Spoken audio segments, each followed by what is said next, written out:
ka, pero okay lang kung natalo, kung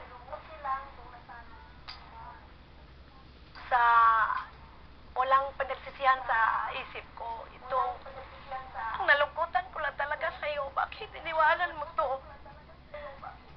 Noon sa maliit ka pa. Inaludan ka sa Panginoon nga bawiin ka na. Ibigay ka sa akin.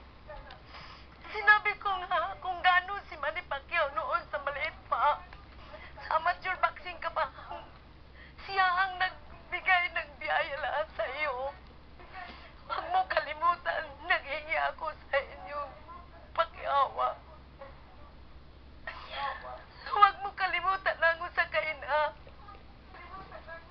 Hayaan mo ang mga espiritual dami nang ibigay sa Diyos ang mga material. Ang espiritual lang ang akong hiningi sa iyo na.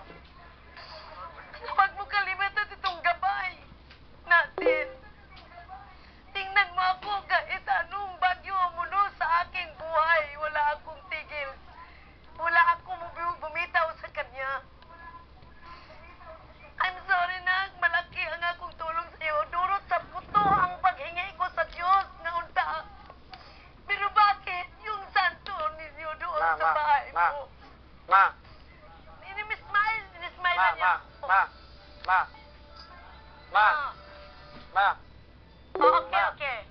O, lagi ako. Dili na Yes. Dili na to na-address ko yan. Dili na to istoryahan. Dami nagtanong sa akin bakit wala nang rosary daw kayo. Di ba sinabi ko nga sa iyo? Huwag ka nang mag-comment sa kanila. Basta mag-usap tayo, pamilya.